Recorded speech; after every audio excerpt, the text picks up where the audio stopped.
प्यारे बच्चों, आज हम लोग एक महत्वपूर्ण टॉपिक पर डिस्कशन करने जा रहे हैं और यह टॉपिक है आपका ट्रांसफार्मर। ट्रांसफार्मर एग्ज़ाम के लिए जो है वेरी वेरी इंपॉर्टेंट टॉपिक है। ये यहाँ से ऑब्जेक्टिव क्वेश्चन भी पूछे जाते हैं और 2 मार्क्स के क्वेश्चन भी पूछे जाते हैं और ये 5 मार्क्स में लॉन्ग टाइप क्वेश्चन में भी ये पूछे जाते हैं। तो हर हाल में जो है ट्रांसफार्मर से क्वेश्चन आता ही है, चाहे वह किसी फॉर्म में हो, ऑब्जेक्टिव हो, और चाहे आपको जो है लिखने के दिया जाए। तो आइए हम लोग ट्रांसफार्मर को जो है एक्सप्लेन करते हैं, बेहतर तरीके से ट्रांसफार्मर को समझने का प्रयास करते हैं। ट्रांसफार्मर को हम लोग जो है अलग अलग स्टेप में जो है हम लोग समझेंगे। तो ट्रांसफार्मर को कैसे हम लोग जो है अलग अलग पॉइंट की तरह हम लोग इसको रिप्रेजेंट करेंगे, इसको अलग अलग पॉइंट की तरह हम लोग इसको एक्सप्लेन करेंगे। उन सभी पॉइंट को सबसे पहले हम लोग लिख देते हैं। सबसे पहले हम लोग जो है ट्रांसफार्मर को हम लोग जो है डिफाइन करेंगे कि ट्रांसफार्मर है क्या, what do you mean by transformer, transformer क्या होता है, उसके बारे में हम लोग जानेंगे। नंबर 2 हम लोग का होगा ट्रांसफार्मर का क्या, किस प्रिंसिपल पर जो है ये बेस्ड होता है। तो ट्रांसफार्मर के प्रिंसिपल की हम लोग बात करेंगे। नंबर 3 जो है ट्रांसफार्मर के कंस्ट्रक्शन पर बात की जाएगी। ट्रांसफार्मर कैसे कंस्ट्रक्ट होता है हम लोग इसका बात करेंगे इस कंस्ट्रक्शन के अंदर में। और नंबर 4 वर्किंग, ट्रांसफार्मर का कैसे वर्क करता है उसके बारे में हम लोग इसमें वर्किंग के अंतर्गत समझेंगे। और इसी वर्किंग में हम लोग का जो है ट्रांसफॉर्मेशन रेशियो भी होगा और इसी वर्किंग के साथ साथ हम लोग ट्रांसफॉर्मेशन रेशियो के साथ साथ इफिशियंसी भी हम लोग जो है इसके साथ पढ़ेंगे। और यहाँ पर 5वें में हम लोग जो है एनर्जी लॉसेस के बारे में हम लोग जानेंगे। ट्रांसफार्मर में कौन कौन से किस किस फॉर्म में जो है एनर्जी का लॉस होता है उसके बारे में जानेंगे। और लास्ट हम लोग का पॉइंट होगा यूजेज, ट्रांसफार्मर का कहाँ कहाँ हम लोग यूज करते हैं उसके बारे में जानेंगे। तो इन सभी पॉइंट को हम लोग जो है बारी बारी से हम लोग जो है डिस्कशन करेंगे। तो बच्चों आइए सबसे पहले आप यह जानिए कि what do you mean by transformer, transformer है क्या।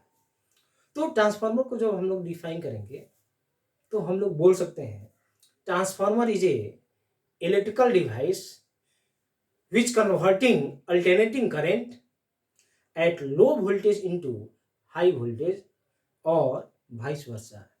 It means ट्रांसफार्मर एक ऐसा डिवाइस है जो अल्टरनेटिव करंट को जो है लो वोल्टेज से हाई वोल्टेज में एंड हाई वोल्टेज से जो है लो वोल्टेज में कन्वर्ट करने वाला जो इलेक्ट्रिकल डिवाइस है, ये इलेक्ट्रिकल डिवाइस ही ट्रांसफार्मर कहलाता है।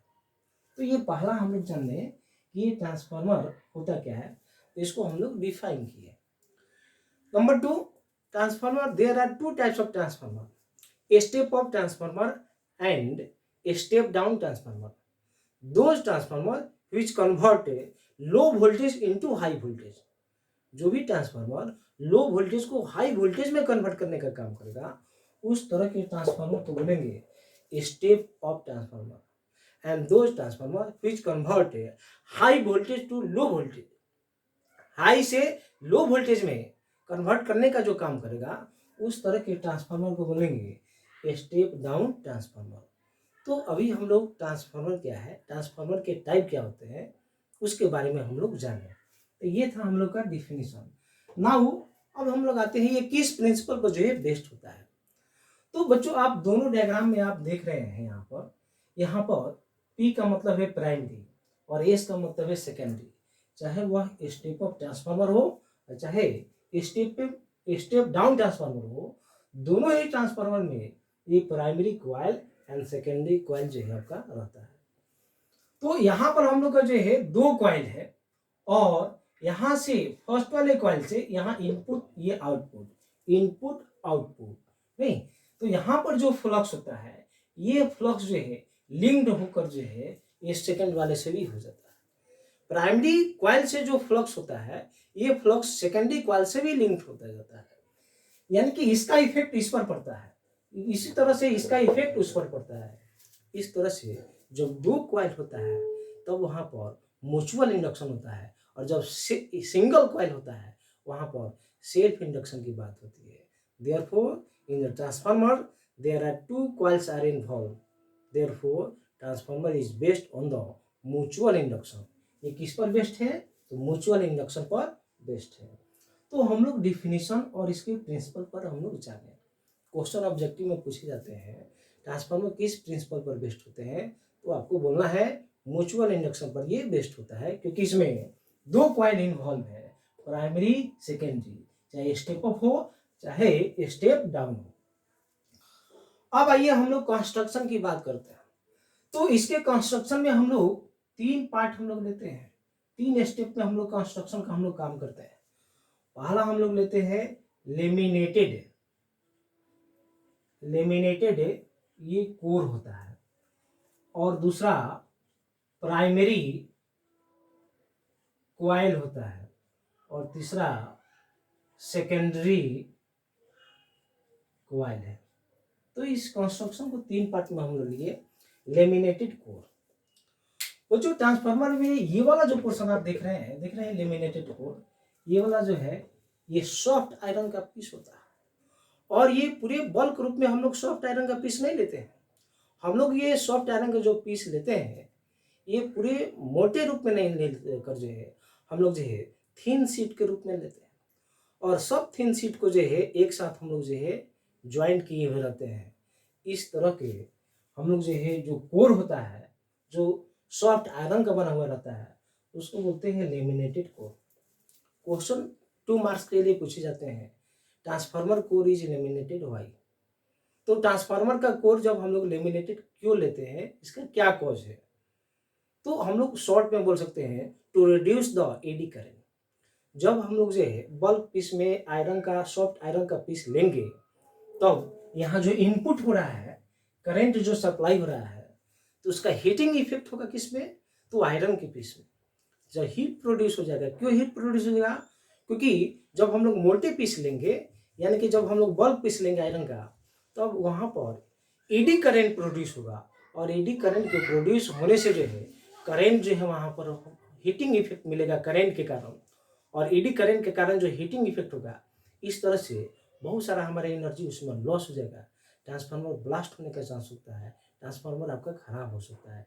इस तरह से ये जो एनर्जी का लॉस हो रहा है इस एडी करंट को हम लोग जो है कम करने के लिए जो है रिड्यूस करने के लिए एडी करंट को जो है कोर को बल्क पीस के रूप में ना लेकर हम लोग लेमिनेटेड फॉर्म में लेते हैं, यानी कि थिन शीट के रूप में लेते हैं, जिससे एडी करंट का जो वैल्यू होता है वह कम होता है। एडी करंट को कभी भी हम लोग पूरा रिड्यूस खत्म नहीं कर सकते हैं, उसको हम लोग थोड़ा कम कर सकते हैं। तो ये कम करने के लिए जो है लेमिनेटेड हम लोग कोर यहाँ पर लेते हैं। तो पहला हम लोग जाने लेमिनेटेड कोर, तो ये जो देख रहे हैं आप ये लेमिनेटेड कोर है, ये लेमिनेटेड कोर है। दूसरा है यहाँ पर प्राइमरी क्वाइल। तो प्राइमरी क्वाइल जो देख रहे हैं जो इनपुट है यहाँ पर देख रहे हैं एसी सोर्स जहां से कनेक्ट है उसको बोलते हैं प्राइमरी क्वाइल। ये एसी सोर्स जिस क्वाइल से कनेक्ट होगा वो हो जाएगा प्राइमरी क्वाइल, और लोड जिस क्वाइल से कनेक्टेड होगा उसको बोलेंगे सेकेंडरी क्वाइल। यहाँ भी ये लोड कनेक्टेड है, ये हो जाएगा सेकेंडरी क्वाइल।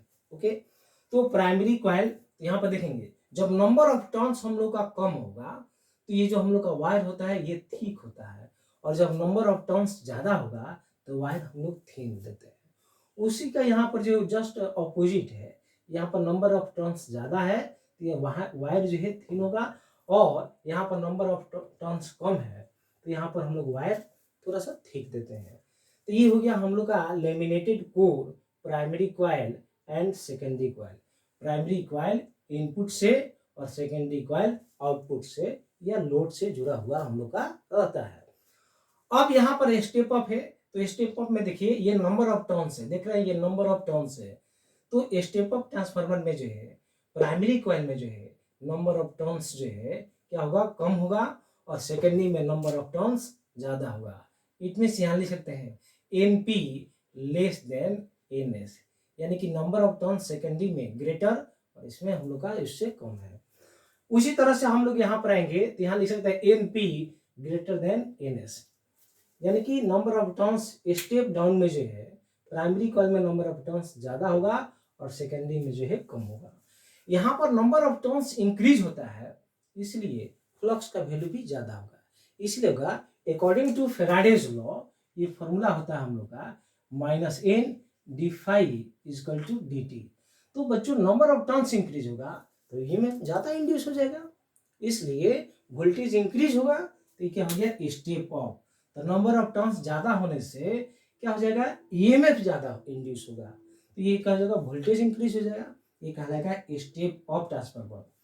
तो स्टेप अप ट्रांसफार्मर जो है सेकेंडरी जो कॉइल होता है उसमें नंबर ऑफ टर्न्स प्राइमरी से अधिक होते हैं, और जस्ट यहाँ पर उल्टा आएंगे आप, स्टेप अप डाउन में जो है सेकेंडरी में जो है नंबर ऑफ टर्न्स प्राइमरी से कम होते हैं। तो ये जब नंबर ऑफ टर्न्स कम होगा तो नंबर ऑफ टर्न्स कम होगा तो ईएमएफ कम इंड्यूस होगा, जब ईएमएफ कम इंड्यूस होगा तो वोल्टेज कम मिलेगा, तो वो हम लोग का क्या हो जाएगा हाई वोल्टेज से लो, ये ट्रांसफार्मर कहलाएगा स्टेप डाउन ट्रांसफार्मर।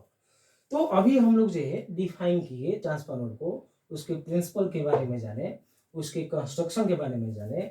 आइए हम लोग अब उसके वर्किंग के बारे में हम लोग जानते हैं।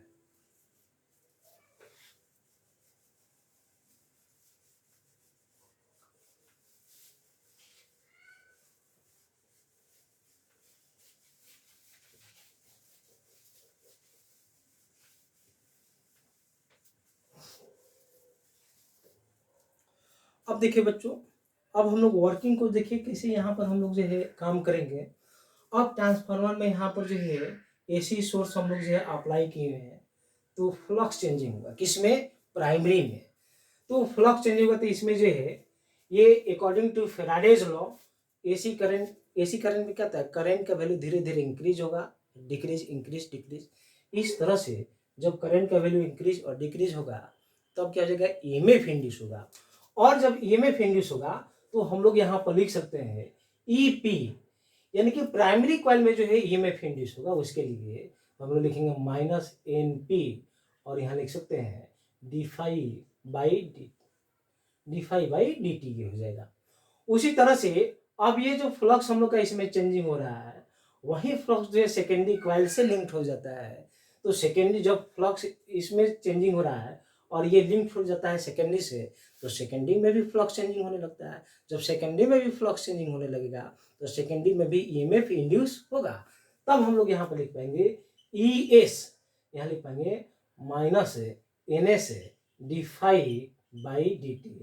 This is the equation first and this is the equation second. अब हम लोग जो है इस सेकेंड इक्वेशन में फर्स्ट इक्वेशन से हम लोग डिराइव करते हैं।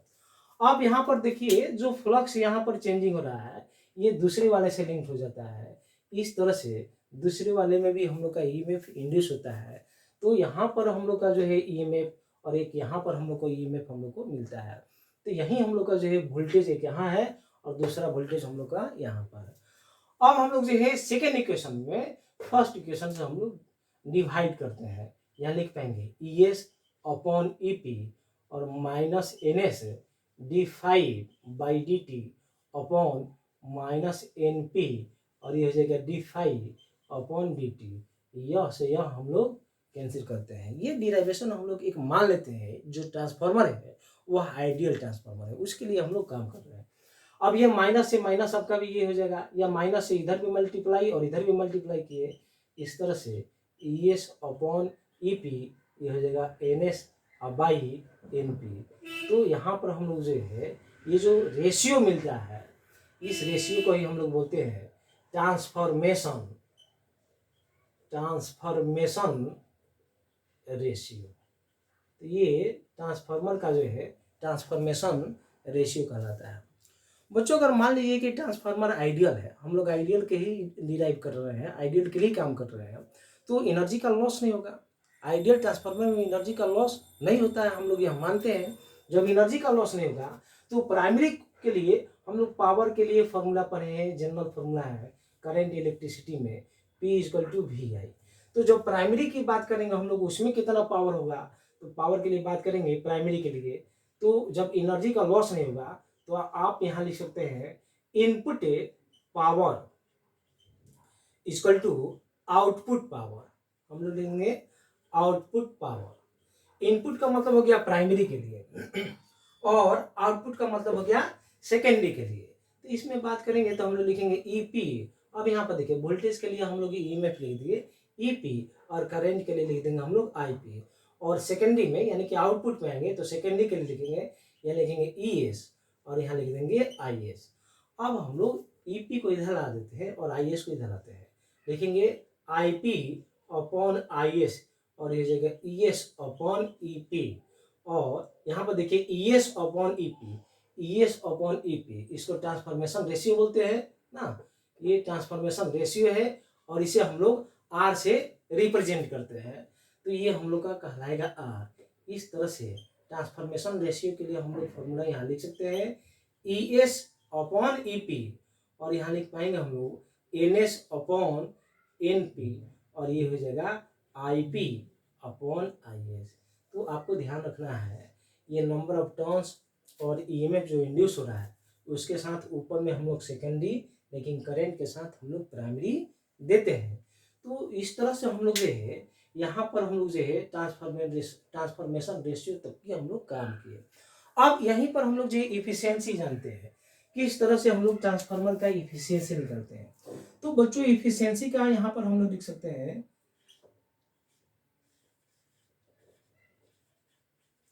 इफिशियंसी के लिए फॉर्मूला होता है output power to the input power. तो हम लोग यहाँ लिखते हैं आउटपुट पावर अपॉन ये हो जाएगा इनपुट पावर और इफिशियंसी परसेंटेज में निकाली जाती है इसलिए 100 से मल्टीप्लाई कर देंगे और ये परसेंटेज लिख लेंगे। इस तरह से यहाँ पर हम लोग जो है ट्रांसफार्मर की इफिशियंसी भी निकाल देते हैं। यहाँ से ऑब्जेक्टिव क्वेश्चन जो है बार बार पूछे जाता है या 2 मार्क्स पे पूछे जाते हैं, आपको यहाँ पर ध्यान में रखना है। आइए अब हम लोग जो है एनर्जी लॉस की हम लोग बात करते हैं, कैसे किस किस फॉर्म में एनर्जी का लॉस होता है।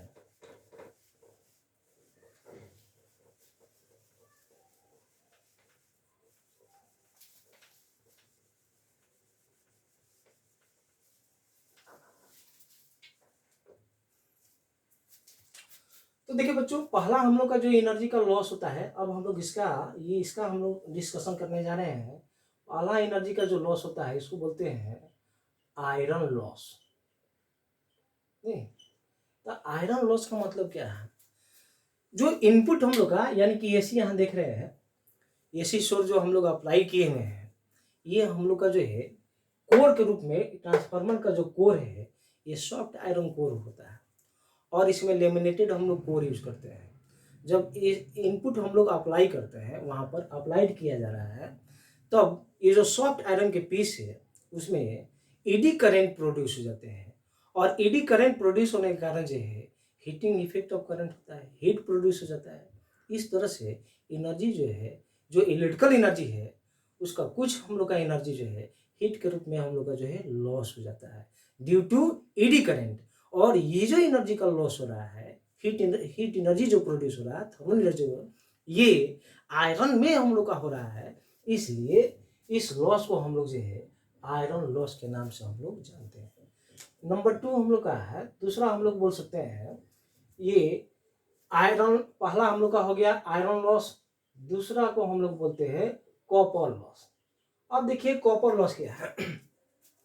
कॉपर लॉस में बच्चों जो है जो क्वाइल होता है चाहे प्राइमरी हो चाहे सेकेंडरी हो, ये क्वाइल हम लोग का कॉपर का बना हुआ रहता है और कॉपर के थ्रू जब हम लोग का करंट पास करता है वहाँ भी हीट प्रोड्यूस होता है।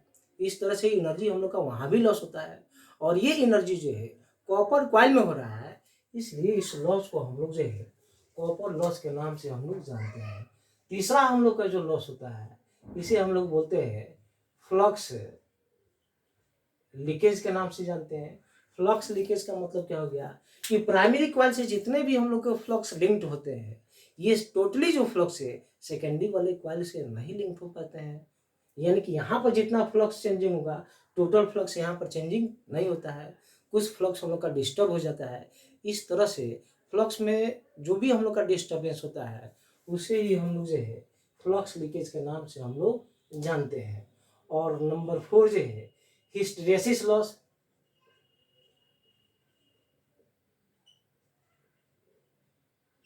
हिस्टैरिसीस लॉस का मतलब क्या होता है? तो हम लोग का जो है यहाँ पर करंट इंक्रीज हो रहा है, डिक्रीज हो रहा है, नहीं तो मैग्नेटाइज और डीमैग्नेटाइज, मैग्नेटाइज डीमैग्नेटाइज। तो ये मैग्नेटाइज डीमैग्नेटाइज होता है, इस तरह से एक हम लोग का लूप फॉर्म होता है, जिससे हम लोग का वहाँ पर भी एनर्जी जो है हम लोग का लॉस होता है। मैग्नेटाइज डीमैग्नेटाइज होने से भी जो है वहाँ पर लॉस होता है, जिससे हम लोग जो है हिस्टैरिसीस लॉस के नाम से हम लोग जानते हैं। और जो लूप का एरिया होता है, अगर लूप का एरिया कम होगा तो हिस्टैरिसीस लॉस कम होगा, और लूप का एरिया ज़्यादा होगा तो हिस्टैरिसीस लॉस ज़्यादा होगा। इस तरह से हम लोग जो है सिलेक्शन ऑफ मटेरियल पर ध्यान देते हैं, यानी कि ट्रांसफार्मर के कोर में हम लोग ऐसे मटेरियल का हम लोग यूज करते हैं जिसका जो हिस्टैरिसीस जो लूप हम लोग का फॉर्म होता है उसका एरिया कम हो। जब उसका एरिया कम होगा तो हिस्टैरिसीस लॉस भी हम लोग का कम होगा। इस तरह से 4 तरह के लॉसेस होते हैं इसमें, iron loss, copper loss, flux leakage and hysteresis loss. इसको फ्लक्स लॉस के नाम से भी आप बोल सकते हैं। तो ये हम लोग जो है एनर्जी लॉसेस के बारे में हम लोग डिस्कशन किए। और लास्ट में है यूजेस। तो आप देखते हैं लाउड स्पीकर में हम लोग यूज करते हैं, हम लोग जो है वोल्टेज को जब स्टेबलाइज करना होता है, जिसका एक इंस्ट्रूमेंट हम लोग स्टेबलाइजर बोलते हैं, उस स्टेबलाइजर में भी हम लोग का जो है इस ट्रांसफार्मर का यूज करते हैं। आप देखते हैं रोड के किनारे जो हम लोग का वोल्टेज को हाई वोल्टेज आता है उसको लो वोल्टेज में कन्वर्ट करना पड़ता है, तो वहाँ पर भी हम लोग को जो है वोल्टेज को कन्वर्ट करने के लिए ये ट्रांसफार्मर का यूज करना है। बहुत सारे ऐसे जगह है जहाँ पर लो से हाई में कन्वर्ट करना पड़ता है, वहाँ पर भी हम लोग जो है यहाँ पर ट्रांसफार्मर का यूज करते हैं। इस तरह से विभिन्न प्लेस पर जो है हम लोग जो है विभिन्न इंस्ट्रूमेंट में जो है हम लोग ट्रांसफार्मर का यूज करते हैं। तो बच्चों ट्रांसफार्मर से संबंधित हम लोग जो है सारी बातें जाने। आप ट्रांसफार्मर को देखिए, समझिए, वीडियो को बार बार देख लीजिए, समझिए। किसी तरह की कन्फ्यूजन होती है तो आप कमेंट बॉक्स में लिखिए, हम उसे दूर करने का पूरा प्रयास करेंगे। और इसके बेसिस पर जो है जो फॉर्मूला यहाँ पर बताया है, जैसे कि इफिशियंसी ट्रांसफार्मर का, या हम लोग ट्रांसफॉर्मेशन रेशियो निकाले, उस पर आप न्यूमेरिकल क्वेश्चन जरूर बनाइए, क्योंकि उस पर न्यूमेरिकल जो है उस फॉर्मूले के बेसिस पर जो है न्यूमेरिकल क्वेश्चन पूछे जाते हैं। तो न्यूमेरिकल क्वेश्चन जब बनाने जाएंगे तो आपको थोड़ा सा ध्यान दे देना है क्या कि स्टेप अप और स्टेप डाउन में एन का या हम लोग N N P N S कैसे हम लोग लिखेंगे, कैसे मानेंगे, उस पर हम लोग को ध्यान देनी होती है। तो आज ट्रांसफार्मर के बारे में हम लोग डिटेल जानकारी लिए।